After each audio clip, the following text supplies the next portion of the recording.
Coucou les copinettes, bienvenue dans l'atelier de Kiki. Alors aujourd'hui on se retrouve pour un tuto carte.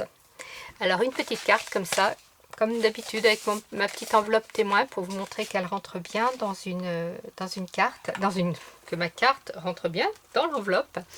Alors c'est un modèle que j'ai vu chez Stampin' Up, chez Agathe. Mais je ne suis pas sûre que ce soit un modèle Stampin' Up parce que je l'ai vu aussi sur une chaîne américaine en inch. Donc je ne sais pas si c'est la scrapeuse américaine qui a copié Stampin' Up parce qu'elle n'est pas démonstratrice Stampin' Up, ou si c'est Agathe qui l'a prise pour l'adapter avec les papiers Stampin' Up. Je ne sais pas. Mais en fait, voilà, ce n'est pas un modèle de moi. Donc cette petite carte, eh bien, elle s'appelle la carte mouette. Je vais y arriver.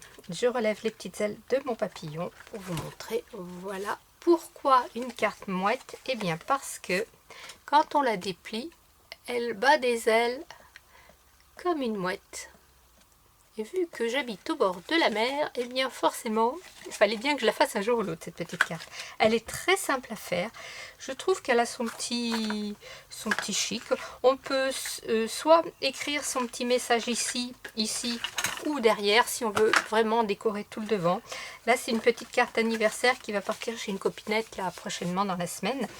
Donc, je l'ai fait sur le thème anniversaire. Elle tient.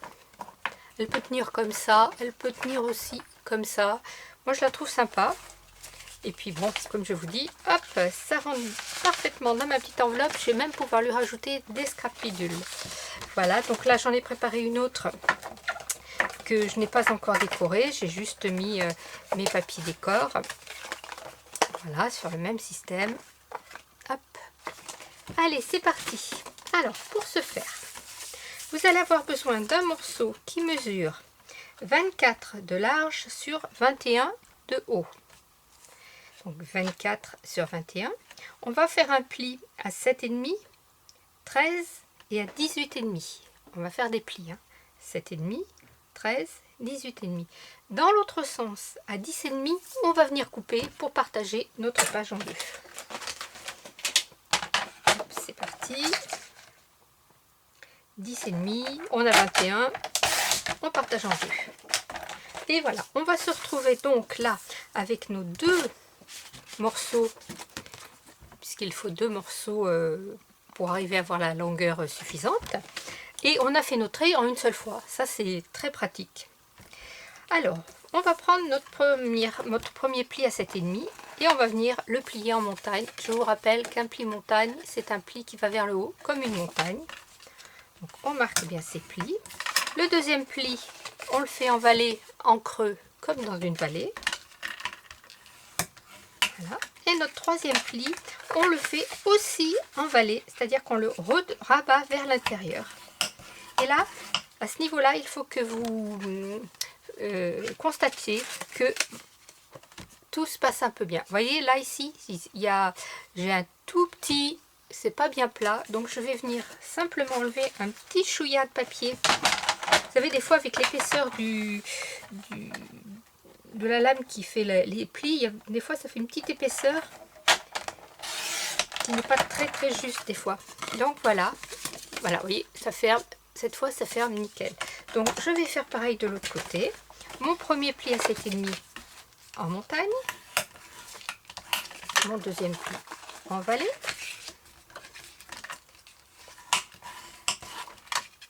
Mon troisième pli en vallée aussi.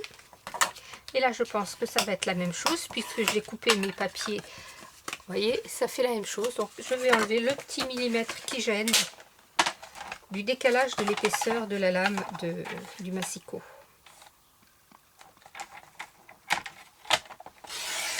Voilà. Hop.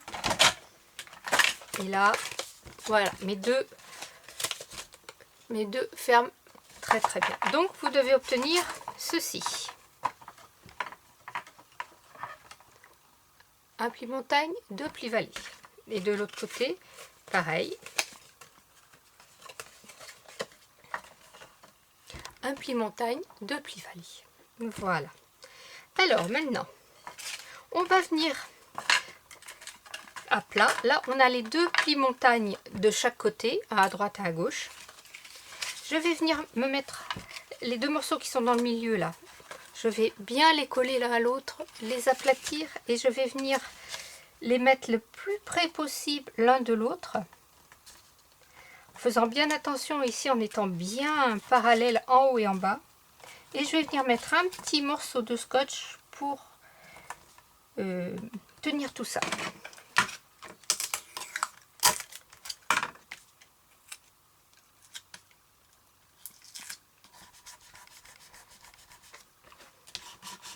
Voilà. Vous voyez là, mes deux plis sont forcément avec le scotch, mais vous voyez mes deux plis, il faut qu'ils soient bien, il ne faut pas qu'ils soient écartés. On va avoir besoin d'un carré, qui n'est pas vraiment un carré puisqu'il fait 10,5 sur 11, qui va venir se mettre dessus là, et on va venir emprisonner nos deux petits carrés ici là, on va venir les emprisonner sur notre papier décor.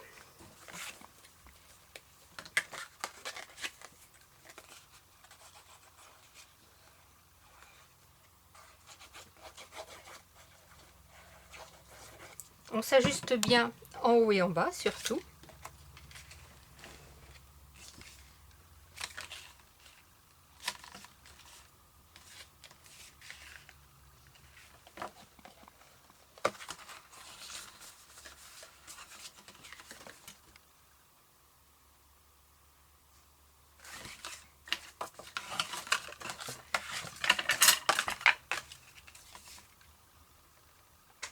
Voilà.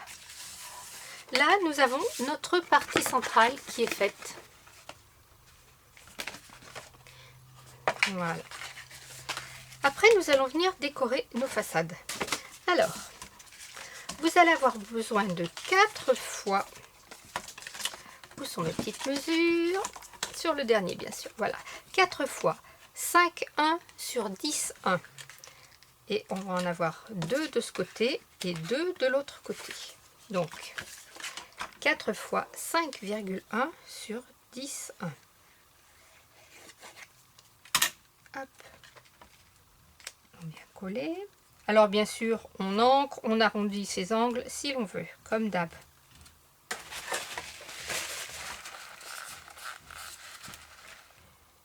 Hop. Voilà.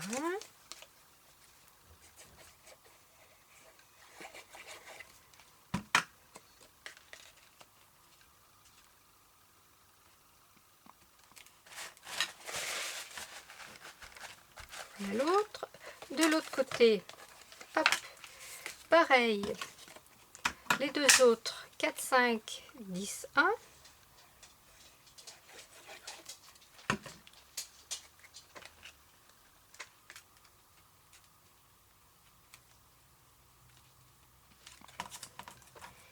Voilà.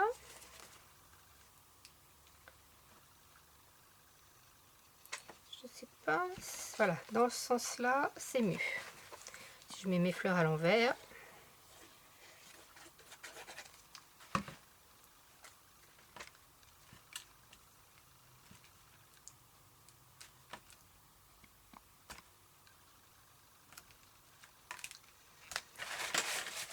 Alors, on essaye de bien s'aligner, de se mettre bien centré et à égale distance du haut et du bas.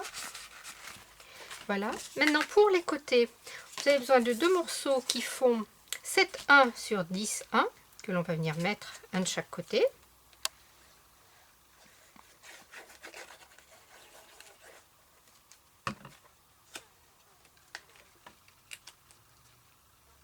Là, je n'utilise que des chutes de papier. J'avais toute une boîte de chutes. Je me suis dit, allez, il faut trouver des petites choses à faire pour les utiliser. Essayer d'harmoniser, bien sûr, les papiers. Donc là, mon deuxième ici. Donc 7,1, 10,1.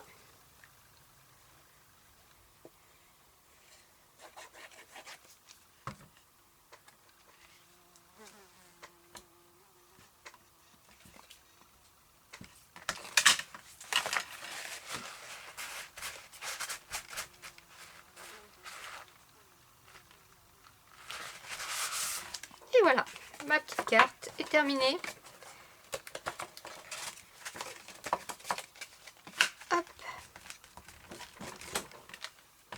Je n'ai plus qu'à la décorer.